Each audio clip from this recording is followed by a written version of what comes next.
Assalamualaikum warahmatullahi wabarakatuh. Di sini saya akan menjelaskan tentang ingatan dan berpikir. 1. Pengertian ingatan. Ingatan atau sering disebut memori adalah sebuah fungsi dari kognisi yang melibatkan otak dalam pengambilan informasi. Ingatan akan dipelajari lebih mendalam di psikologi kognitif dan ilmu syaraf. Ingatan juga dipandang sebagai suatu hubungan antara pengalaman dengan masa lampau.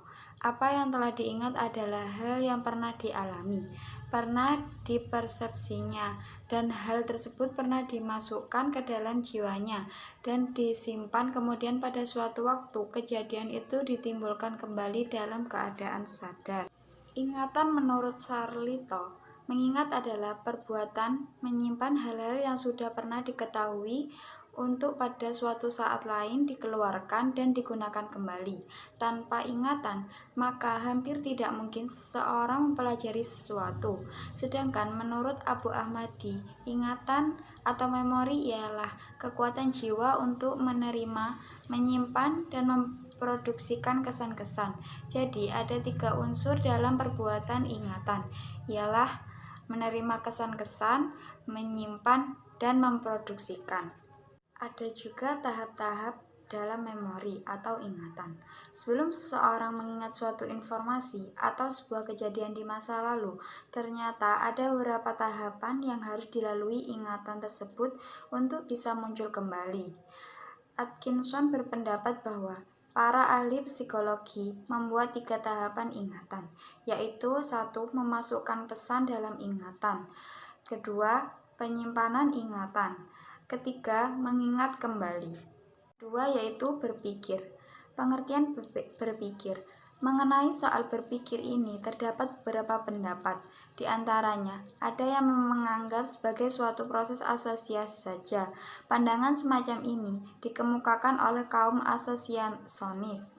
Sedangkan kaum fungsionalis memandang berpikir sebagai suatu proses penguatan hubungan antara stimulus dan respons.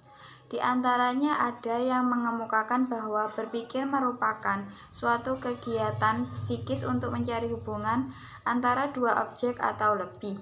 Definisi yang paling umum dari berpikir adalah berkembangnya ide dan konsep di dalam diri seseorang.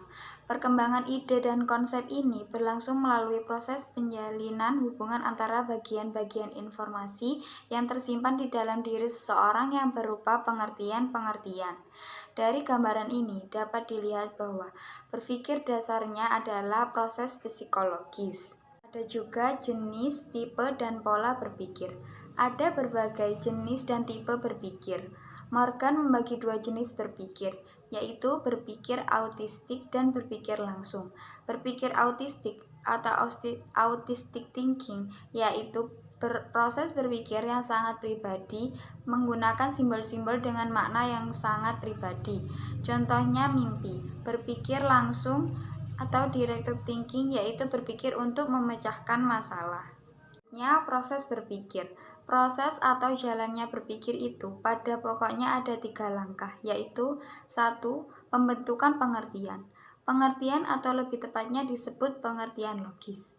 Yang kedua, pembentukan pendapat.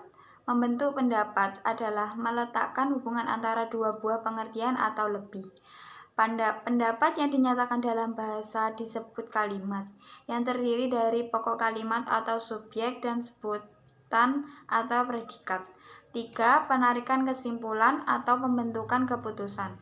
Keputusan adalah hasil perbuatan akal untuk membentuk pendapat baru berdasarkan pendapat yang telah ada. Presentasi dari saya, kurang lebihnya mohon maaf. Wassalamualaikum warahmatullahi wabarakatuh.